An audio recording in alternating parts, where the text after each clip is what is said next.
G'day guys, how's it going? Eli here. I'm going to show you the a blur tool known as under filters blur zoom motion blur. A really cool tool for GIMP. Not only does it do really cool effects, like you can apply this to any image and get some really kind of interesting effects like that. But also when you're transplanting people into an image that already has it, it's very, very useful. I recently used it on a job, so I thought I'd share this with you. It's really, really important and vital. So, all right, we want to add a hitchhiker to this image. I've already kind of cut out a foreground um, image here, which means if I move the model behind this, it doesn't impact the image, doesn't go over it. So that's a good thing, right? So let's say we want to add the model somewhere around, that's going to make her look, let's add around here somewhere, I guess, or maybe even around, let's say around there. He's coming really close to her. I'm going to just get the scaling is kind of okay on that. Let's rotate the image. Let's get her standing straight on the road. You can see the trees are kind of leaning out, which is interesting because I would have thought they would probably be coming in. No, they're going out. Okay, so I'm going to just make her look like she's standing a little bit more straight on that road because um, as such, I mean, okay. So there we have it. Now, I am someone that likes to do, before I get into the zoom motion blur, I am someone that likes to do things properly. So I'm going to get the coloring right firstly and a couple other things. I'm going to add some shadow because otherwise she looks like she's floating. First is first, let's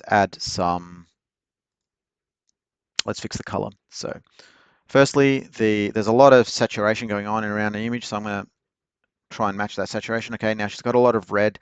Behind her here it's yellow, although this man's arm is a little bit red, but she's a little bit more red than that. So I'm going to try and match more of that background tinge.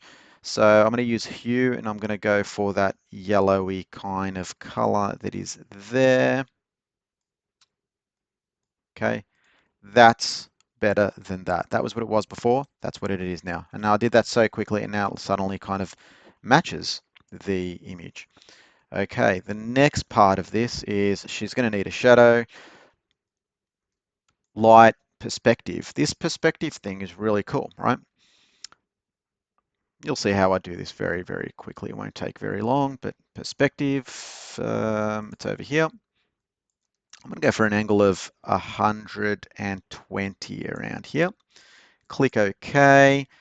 That's done. Now that's a vertical. Well, what I mean is it's kind of upright, not below the x-axis. So I'm going to go layer, transform, flip vertically, and now we have our shadow that's on the road and behind her. There you go.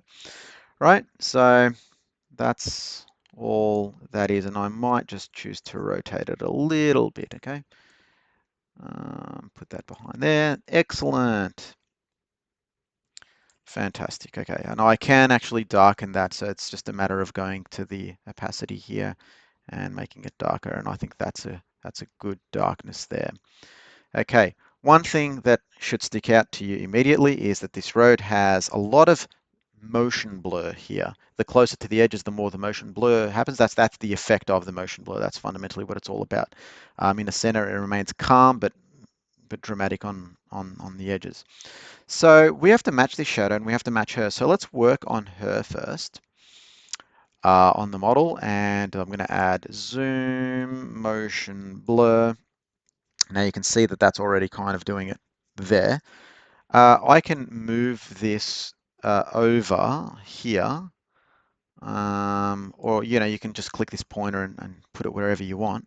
But put it to where you want the center of that motion blur to come from, right? So I want it to come from there. So now this is going to be a very subtle amount.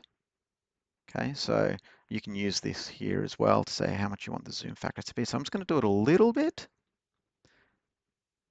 0.011. I think that's sufficient. Maybe a tiny bit more. Okay, okay, there's definitely some motion on her now. Okay, click OK. So you can see it's quite still on the motorbike because that's the relatively stationary object and everything else around it's moving. So same thing to the shadow. Let's do the,